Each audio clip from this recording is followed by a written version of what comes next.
বেগম খালেদা জিয়া খুব অসুস্থ ভদ্র মহিলা।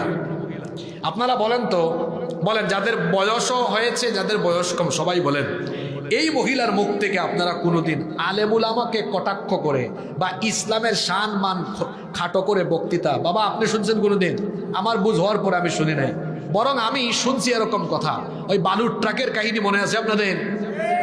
উনি বের হয়ে ওই দিন একটা বক্তব্য দিয়েছিলেন, আলেমদের এতিমদের উপরে নির্যাতন করেছে, আলেমদেরকে কারাগারে ভরে রেখেছে, আলেমদের চোখের পানি অভিশাপ হয়ে আল্লাহর গজব পড়বে, বলছেন না?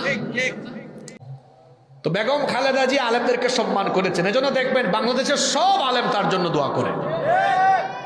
আরেক মহিলা ছিল আমাদের দেশে, দাজ্জাল মার্কা মহিলা, হুজুর দেখলেই কয় জেলে ঢুকা, হুজুর দেখলেই রাজাকার, হুজুর দেখলেই স্বাধীনতা বিরোধী। আলেম উলামাদেরকে কত নির্যাতন করেছে, আলেমদের চোখের পানি অভিশাপ হয়ে তার উপরে আল্লাহর গজব হয়ে ফিরে এসেছে। তা আমি বলছিলাম, আমি তো আওয়ামী লীগও করি না, বিএনপিও করি না, বিষয়টা এমন নয়, যেটা সত্য, যেটা বাস্তবিক সেটা বলেছি আমি। তো যাই হোক, উনি অসুস্থ, দোয়া করছি আল্লাহ তাকে পরিপূর্ণ শিফা দান করেন।